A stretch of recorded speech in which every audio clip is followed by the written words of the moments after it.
ជំរាបសួរពុកម៉ែបងប្អូនទីគោរពនិងជាទីស្រឡាញ់ចូលមកកាន់ channel ដែលនាងអំអិលដែលខ្ញុំបានខានចេញវីដេអូរៀងចិត្តមួយអាទិត្យទៅ2អាទិត្យ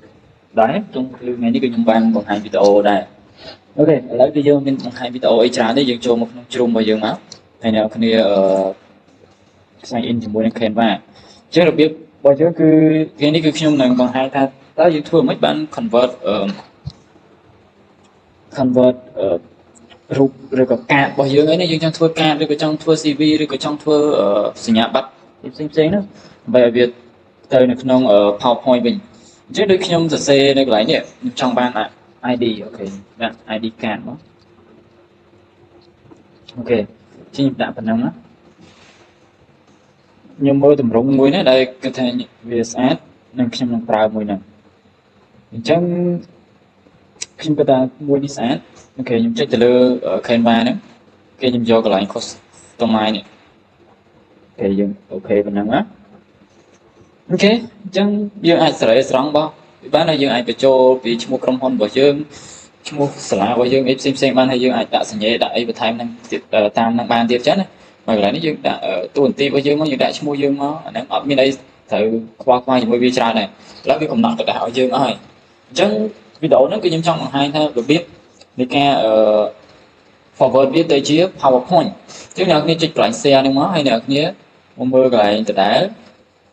អូខេមកមើលកន្លែង see all នេះអ្នកនរគ្នាចុចទៅលើវាអញ្ចឹងអ្នកនរគ្នាច្បាស់ណាស់នឹងឃើញជាច្រើនទាំងជាច្រើនដែលសម្រាប់ឲ្យអ្នកនរគ្នាជ្រើសរើសប៉ុន្តែថ្ងៃនេះគឺយើងនិយាយពាក់ព័ន្ធជាមួយនឹង forward វាទៅជា Microsoft PowerPoint មែនទេអូខេអ្នកនរគ្នាមើលឃើញ PowerPoint អ្នកនរគ្នាមើលឃើញ PowerPoint អ្នកនរគ្នាចុច PowerPoint ទៅអញ្ចឹងអ្នកនរគ្នាធ្វើការ download វាអូខេអញ្ចឹងយើងធ្វើការ download មកអញ្ចឹងសូមធ្វើការរងចាំដែលវានឹងធ្វើការ download ឲ្យយើងអូខេប៉ុណ្ណឹងមកអ្នកនរគ្នាចុចចូលលើវាមកអូខេចុចបើកវាមកហើយអ្នកនរគ្នា click ពីរដងទៅវានឹងនាំអ្នកនរគ្នាចូលទៅ PowerPoint ហ្នឹងអូខេ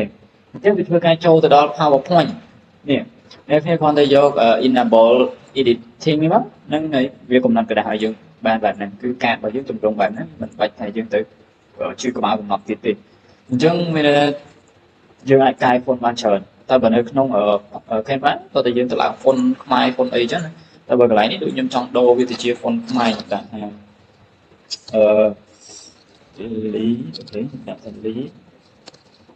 ចំណាក៏បានដែរអូខេប៉ុណ្ណឹងមកដាក់ឈ្មោះរបស់ខ្ញុំមកអូខេអញ្ចឹងខ្ញុំដាក់ខ្ញុំ select ខ្ញុំដូរ font ខ្ញុំទៅឡើង font នេះធំតិចអូខេអញ្ចឹងខ្ញុំធ្វើការរក font មកធ្វើការរក font វាមាន font ច្រើនហើយយើង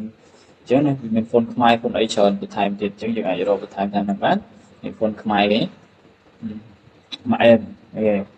ខេមានថាមកអែម font ហ្នឹងគេចង់ទៅឡើងដាក់ font អីក៏បានដែរ font ខ្មែរហ្នឹងមិនបាច់ទៅជាក្បាលទេអូខេអញ្ចឹងយើងគ្រាន់តែកែពណ៌វាបន្តិចយើងដាក់ពណ៌ក្រហមក៏បានដែរ